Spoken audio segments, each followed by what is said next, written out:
October 25th, 1944.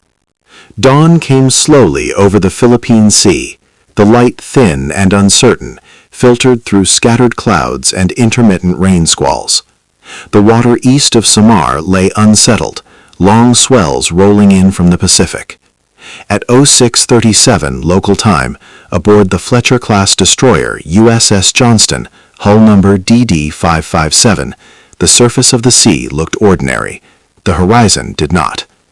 Lieutenant Commander Ernest Evans, United States Navy, stood on the bridge. He was 35 years old. He had command of Johnston for less than 6 months. Evans was a Native American officer of Cherokee descent, compact in build, deliberate in speech, and known among his crew for strict discipline paired with a personal loyalty that never wavered. He wore no helmet, only a soft cap. The wind carried the smell of fuel oil and salt. Johnston was screening the eastern flank of Taffy 77.4.3, known by its radio call sign as Taffy 3. The unit consisted of 6 escort carriers, 3 destroyers, and 4 destroyer escorts. Their mission was not to fight enemy surface ships. Their mission was to support the American landings on Leyte by launching aircraft against Japanese ground positions. None of the men aboard Johnston had been told to expect a major naval engagement. The largest guns in Taffy 3 belonged to the escort carriers, 5-inch dual-purpose mounts intended for aircraft, not armored warships.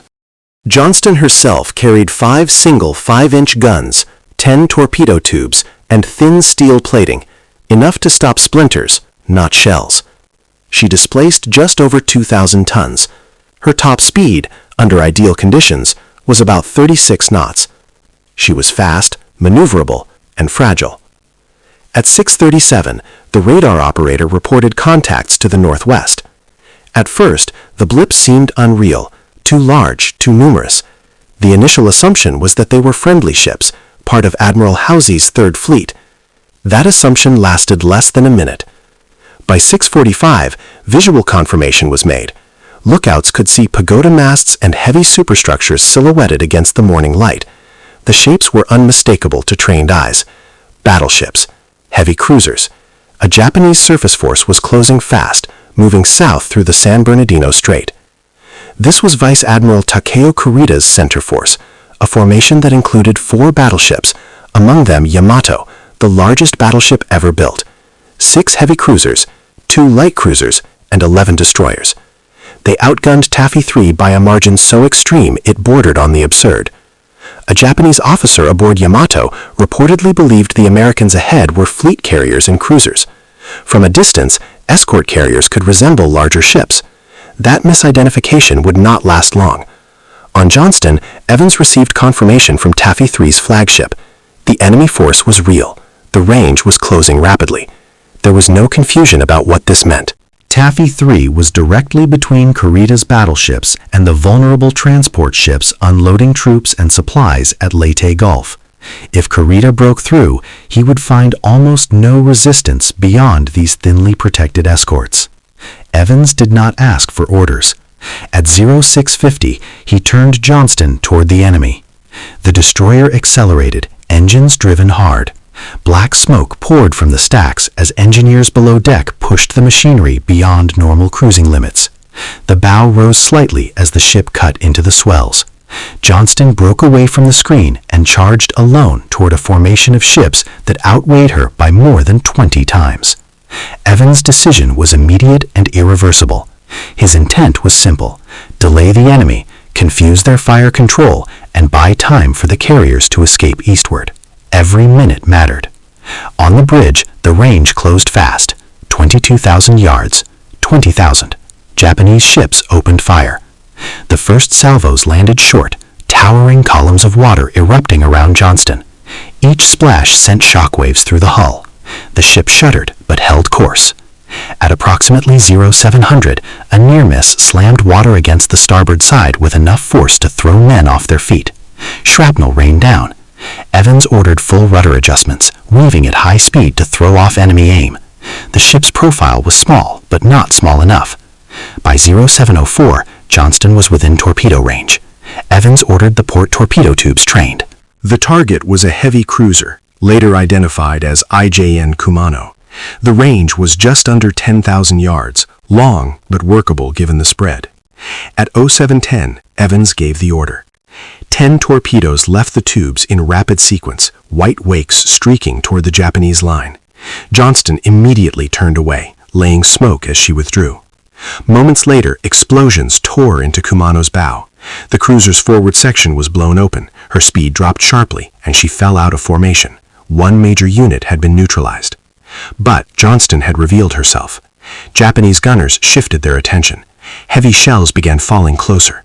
One hit amidships, tearing through the thin armor and detonating inside the hull. The blast knocked out power to part of the ship, jammed the rudder temporarily, and killed or wounded dozens of men. On the bridge, Evans was thrown to the deck. Shrapnel tore into his torso. A fragment lodged in his face. Blood ran down his uniform. He refused medical evacuation. He remained at his post. With steering partially restored, Evans ordered the ship back toward the carriers, interposing Johnston between Taffy 3 and the advancing Japanese force. Smoke covered the retreating escort carriers as they turned east, launching every available aircraft, many without bombs or depth charges, some armed only with machine guns. At 0724, Johnston came under sustained fire again. Shells bracketed the ship. Another direct hit destroyed one of the 5-inch gun mounts. A third ripped through engineering spaces, reducing speed. Communications were partially lost. Fires broke out below decks. Damage control parties worked in near darkness, sealing compartments, fighting flames, carrying wounded. Despite this, Johnston continued firing. Her remaining guns engaged enemy cruisers at ranges far shorter than doctrine allowed. Each shot was deliberate. The gun crews fired until barrels overheated. Ammunition handlers passed shells by hand when hoists failed. At approximately 0740, Johnston turned once more toward the enemy. This second charge was slower. The ship could no longer make full speed. Her profile was riddled with holes. Her smoke generators were nearly exhausted. Evans knew the odds were gone. The goal now was not victory, but time. Japanese destroyers moved in, attempting to finish the crippled ship. At close range, Johnston exchanged fire with them, 5-inch guns and automatic weapons firing continuously. One Japanese destroyer was damaged badly enough to break off. By 08 o'clock, Johnston was barely maneuverable. Her engines failed intermittently. The rudder responded sluggishly. She listed slightly to port. Casualties mounted. Nearly half the crew was dead or wounded. Evans ordered abandoned ship preparations, but delayed the final command as long as guns could still bear.